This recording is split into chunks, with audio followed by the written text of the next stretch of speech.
Hi, welcome back to my channel. I'm Charlotte.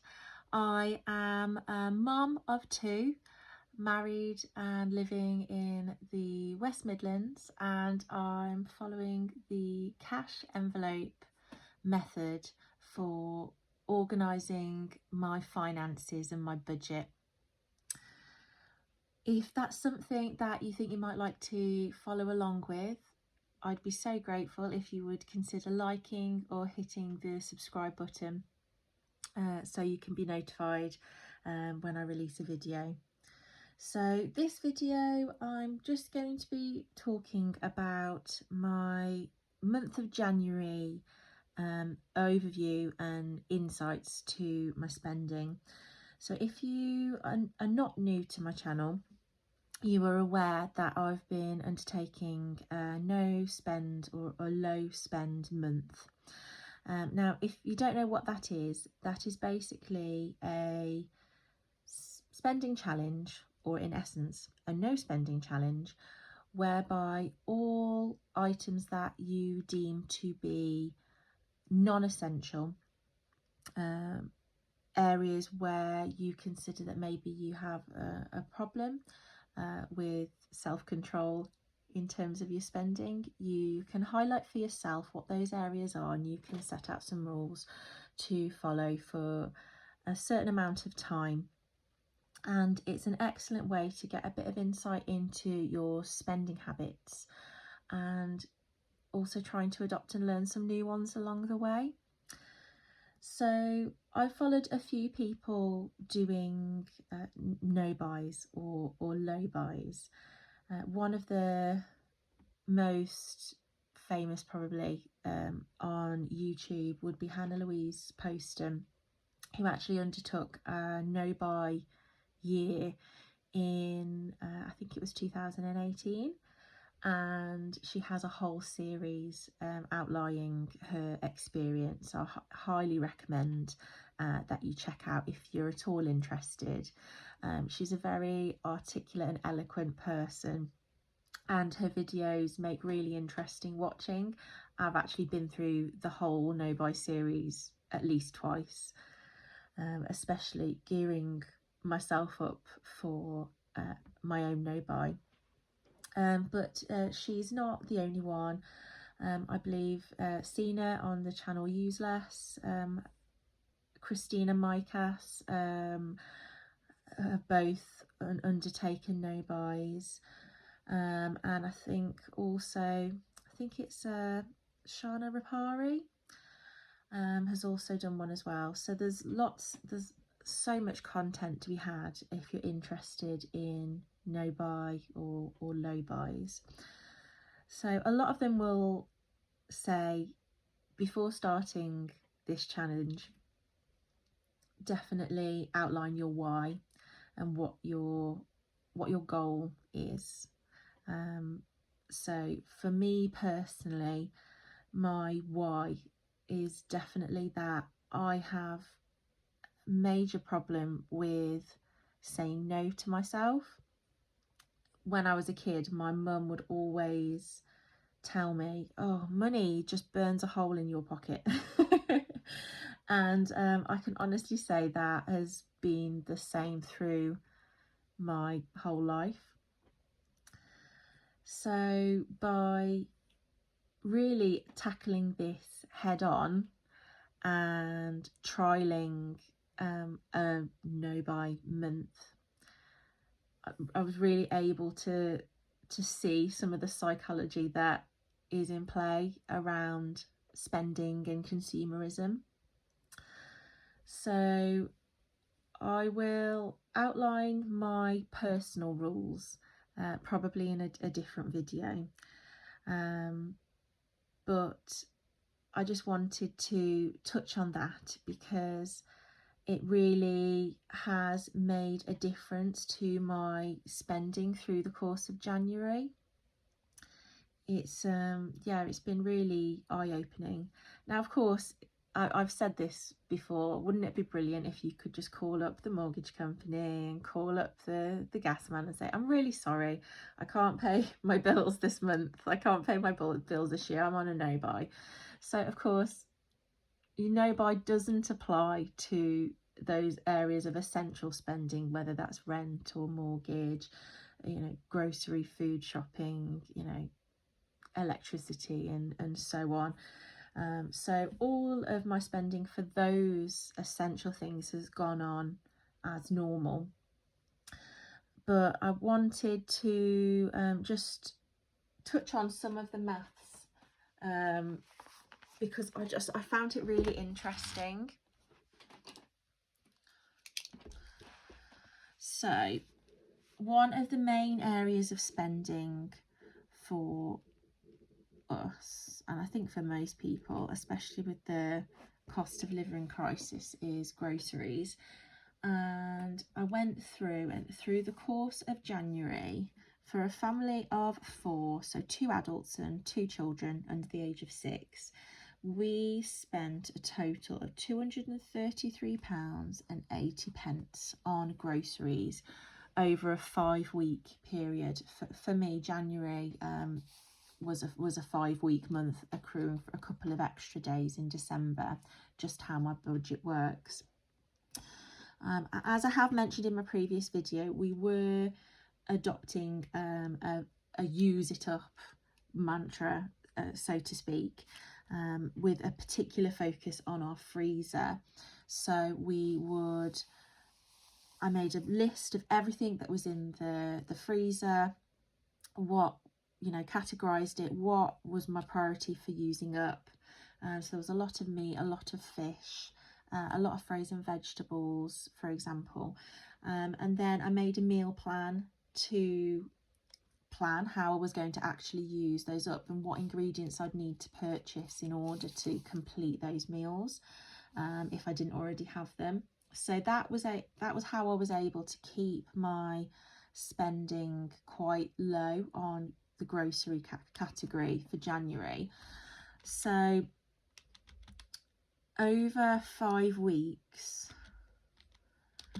that's an average of £46.76 a week, which is below, I think, what they say the weekly average of a family 4 is. So I'm really pleased with that figure. And also going forward, when I cash stuff my grocery funds, then I can have these numbers in mind, that if we are using up things within our home, that actually this is a reasonable amount of spending. We definitely didn't go without. We ate wholesome meals, striving to get our 5 a day. So yeah, I was really pleased with the grocery category in particular. Now, other essential things that I purchased throughout the month were medicines and probiotics for my children.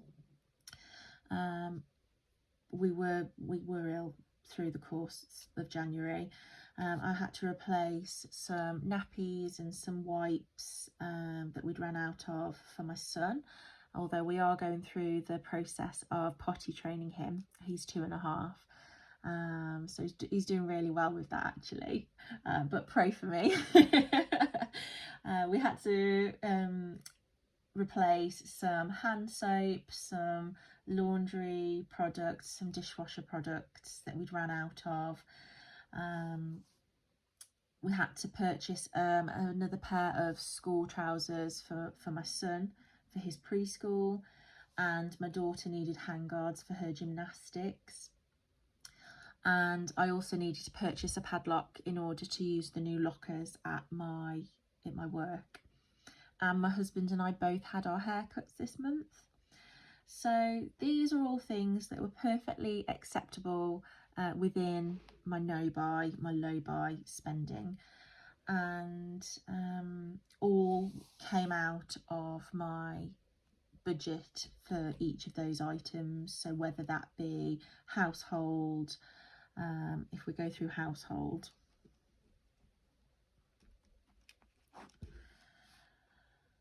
So in total we spent £14.47 over the course of the month,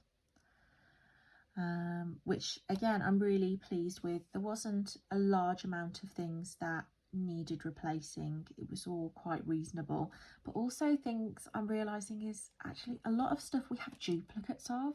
So when we ran out of some cleaning products for the kitchen surfaces, I already had another product, so I didn't have to just go out and purchase that. But sometimes it just, you know, just taking stock of what you've actually got has really opened my eyes. So that's household items. Gifts for the month of January.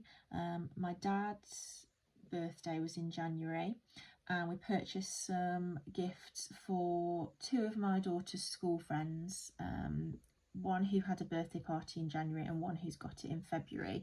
So in total we spent £30.19 on gifts and gift cards through January, which again, like, I'm quite pleased with that. I don't, as a rule of thumb, spend very large sums of money on family members for stuff. We may, you know, go out for a meal or do something like that, spend time together, but I don't generally buy a lot of stuff, and certainly when my parents are involved, we don't really do that type of gift giving. So that's gifts. For my children, so they don't have a set amount of pocket money, but it definitely is linked to how good they are, whether they're doing their chores. They don't have a great deal of chores, but definitely helping set the table, helping empty the dishwasher, that sort of thing. Being generally well behaved.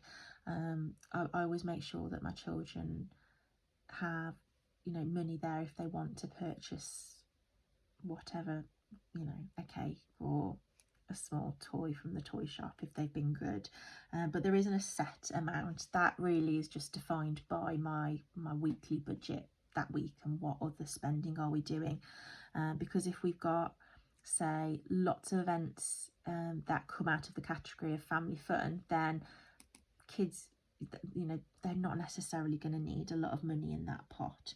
So they spent £26.76 through the month of January. So there was a couple of toys there, there was a sticker book, cakes and sweets, that sort of thing.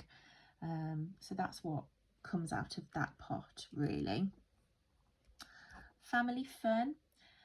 We didn't go out a great deal, again just trying to be mindful of spending. We did go to a friend's birthday party right at the end of December and did some crazy golf, and so that was some spending out of that there. But other than the odd coffee date as a family, we didn't really do anything that cost money. Lots of trips to the library, lots of trips to the park, but nothing that actually really cost a great deal. So £30.70 on family fun. And then I mentioned medicines and health. So we spent £15 on medicine in January. Nothing really else to say there. It's just that time of year, isn't it, where we all get ill. So socialising. So this is mainly a part for myself. So I had a couple of coffee dates with friends. I had one brunch out with a friend recently. So all in total, I only actually spent £20.95. However, I did utilise quite a few of my free coffees from my local coffee shop. So they have a scheme where if you bring your reusable cup and purchase, I think it's 4 drinks, you get the 5th one free, which is more than if you weren't to bring your reusable cup. So I try and always remember to bring that, because you just get free drinks quicker. So I built them up towards the end of last year. So that was really made me able to spend so little on socialising in January.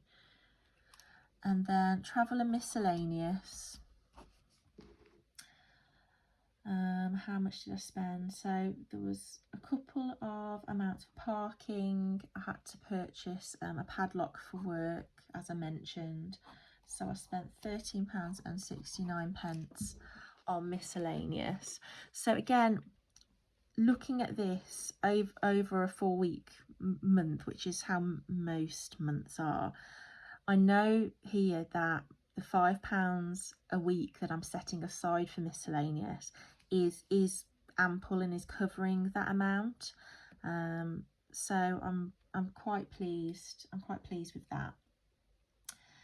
Now, fuel. I mentioned in a previous video how my husband and I organise fuel. At the start of the month, or around the time that we've been paid, we both fill up our tank, so around the £90–95 mark each, and that is budgeted for in our monthly budget. Thereafter, I have an envelope for any additional fuel that we might need. So that's why you may in other videos see me cash stuffing small amounts into fuel, and that's because the larger amount was covered at the start of the month. So through January, what happened in January is we didn't actually put a full tank in each car. I think we both, from memory, had about half a tank each, and then we both needed to top up once. So I think we put again another £30 or £40, and then I'd signed up to Monzo using Scottish Mama Budget's referral code. So you put some money in and use the card, and you got £10 back. So I put £20 on my card, and then use that towards fuel, and then use the £10 top up also towards fuel. So we only actually spent £90 on fuel through January, and £10 of that was actually Monzo, so that was actually free. So that was great. We're just gonna have to see over the next few months how this works out, I think, to see if it's going to be sustainable for the future. And then the last big expense, as I mentioned in my last video, is car maintenance. So my car had its MOT and needed 2 new tyres, and that came to the song of £190.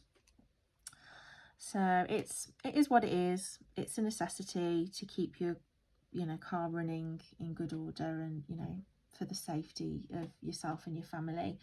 So that is really the main breakdown of the spending through January.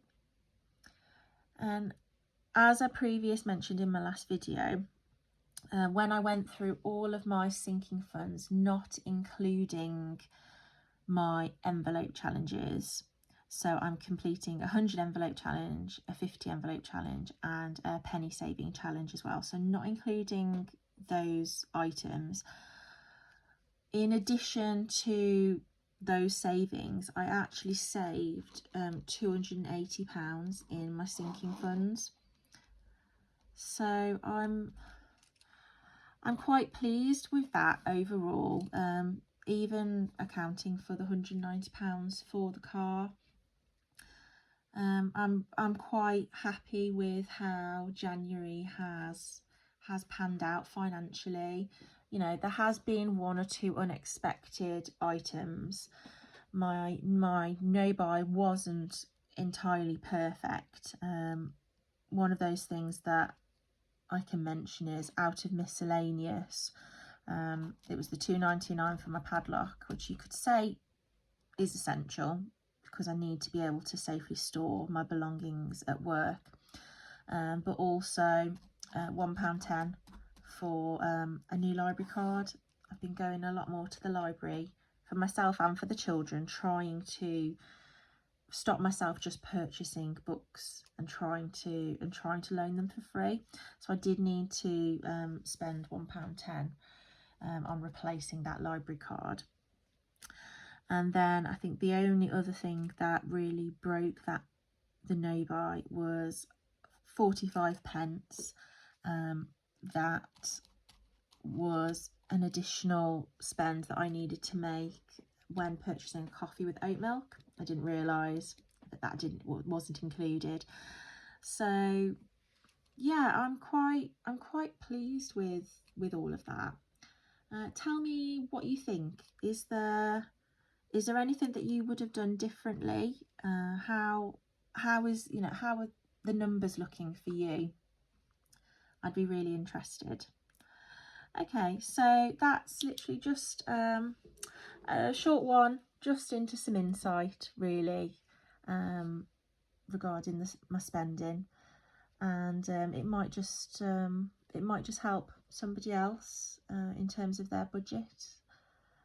So I hope you have an amazing day, and if you haven't already, I would really love it if you could like and consider subscribing to the channel. That would really make my day. And I'm so grateful for all of you that's already subscribed and is here to follow me on this journey. And I will be trying to follow as many of you along your journey as well. Okay, so I hope you have a great day, and I will see you in the next one. Bye.